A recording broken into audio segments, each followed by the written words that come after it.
যে লোকটা জার্নালিজম করে না তারও আসলে মিডিয়া লিটারেসি থাকা উচিত।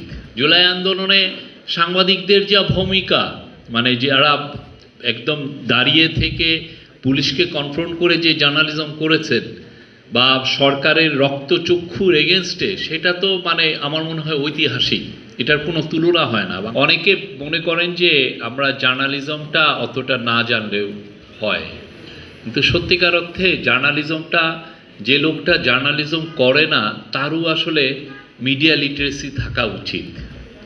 আপনাকে কিভাবে ডিসক্রাইব করছে এই জিনিসটা আপনি জানতে হবে। আপনি যদি না জানেন তাহলে আপনাকে মেরে ফেলারও একটা অধিকার সাংবাদিকরা বয়ান তৈরি করে ফেলবে। সাংবাদিকরা বলবে যে এই লোকটাকে মারা যায়, এই লোকটাকে মারাটা উচিত, ওরে খুন করা যায়, খুন করে ঝুলিয়ে রাখাটাও অন্যায় কিছু না। ওই এমনভাবে একটা ন্যারেশন তৈরি করবে যে আপনার এই যে খুন করার যে রাইটটা, এটা সে উৎপাদন করবে। এবং আপনি বলছেন এটা কি হয়? এটা হয়, এবং আপনাদের সামনে দিয়েই কিন্তু অনেক বছর ধরে হয়েছে।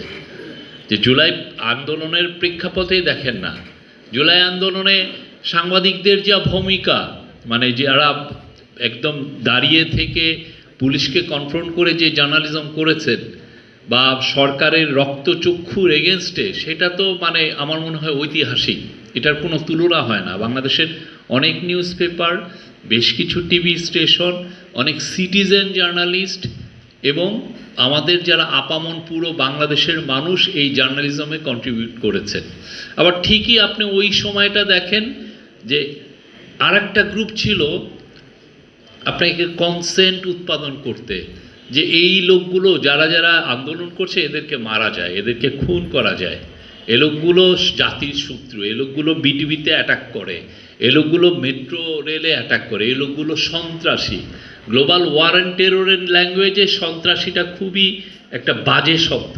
আপনি দেখবেন যে ওই সময় যদি আপনারা কেউ এখানে যদি খুব মিডিয়া ভালো জানেন, তারা দেখবেন যে ওই সময় অনেকগুলো টিভিতে এসে কমেন্টেটর বলতেছে এরা তো সন্ত্রাসী, এরা দুর্বৃত্ত, মিসক্রিয়েন্ট, এরা দুষ্কৃতকারী।